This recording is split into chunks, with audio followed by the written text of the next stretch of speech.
దేశ ద్రోహుల మీద, టెర్రరిస్టుల మీద, ప్రజల ప్రాణాలను హరించేటువంటి దుర్మార్గుల మీద ఏ నిఘా అయితే ఇంటెలిజెన్స్ వ్యవస్థ పెట్టాలో వాళ్ళ మీద కాకుండా ప్రతిపక్ష పార్టీల నాయకుల మీద, నాయకుల కుటుంబ సభ్యుల మీద, నాయకుల పిఎస్లు, పిఏలు, పిఆర్ఓల మీద, చివరికి నాయకుల గవర్నమెంట్ల మీద కూడా నిఘా పెట్టడమే కాకుండా, ఫోన్ ట్యాపింగ్ చేయడమే కాకుండా నాలాంటి వాడు ఏ క్షణంలో ఎక్కడ ఉన్నాడు, ఎవరితో మాట్లాడుతున్నాడు, ఏం చేస్తున్నాడు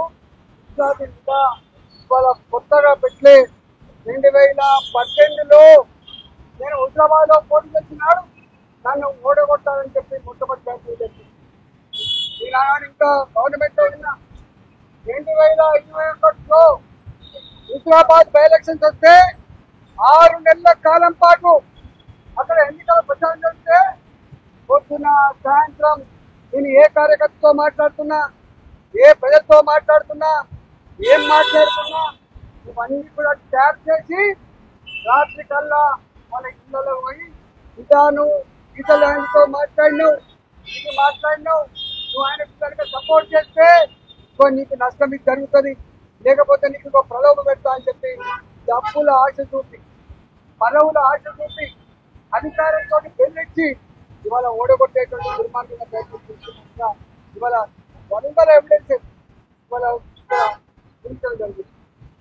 మా నాయకుల మధ్య జరిగిన సంభాషణలు కూడా ఇవాళ కాల్ డేటాల వరకు చూపించండి. 2023లో గజ్వేల్లో పోటీ చేసినప్పుడు కానీ, మళ్ళీ హుజరాబాద్లో పోటీ చేసినప్పుడు కానీ ఇదే దుర్మార్గమైనటువంటి పద్ధతి కాదు. మేము మునుగోడులో బైఎలక్షన్స్ వచ్చినాడు ప్రతి క్షణం మేము ఎక్కడ పడుకున్నాం, ఎక్కడ తింటున్నాం, ఎవరితో మాట్లాడుతున్నాం, ఏం చెప్తున్నాం, ఇవన్నీ కూడా కేవలం దమ్ము లేనివాడు, ధైర్యం లేనివాడు, డైరెక్ట్ గా యుద్ధం చేసేటువంటి సత్తా లేనివాడు ఇట్లాంటి దుర్మార్గాలు కొట్టుకుంటాడు. ఒకటే నేను డిమాండ్ చేస్తున్నా ఈ ప్రభుత్వానికి, ఇప్పటికే సంవత్సరాలు కలిసిపోయింది. మీరు అనేక కమిషన్లు వేసిండ్రు, ఇవాళ విద్యుత్ కొనుగోళ్ల మీద కమిషన్ వేసిండ్రు, ఏమైందో తెలియదు. ఇవాళ ఫోన్ ట్యాప్ మీద కమిషన్ వేసిండ్రు, సంవత్సరం అవుతుంది, ఏం చేస్తారో తెలియదు. ఇవాళ కాళేశ్వరం కమిటీ వేసిండ్రు, ఇంతవరకు రిపోర్ట్ రాలేదు. నాకు అనిపిస్తుంది ప్రభుత్వానికి నిజాయితీ ఉండాలి. ఇవాళ బీఆర్ఎస్, బీజేపీ ఒకటని చెప్పి మాట్లాడేటువంటి రేవంత్ రెడ్డి గారు సమాధానం చెప్పవలసింది.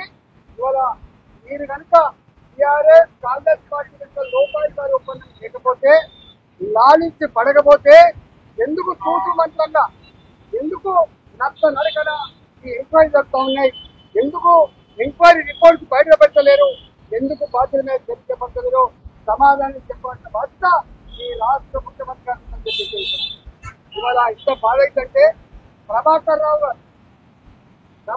గారు డైరెక్ట్ గా ఐపీఎస్ ఆఫీసర్ కాదు, ప్రభాకర్ రావు గారు ప్రమోట్ గా ఐఏఎస్ అనుకోండి.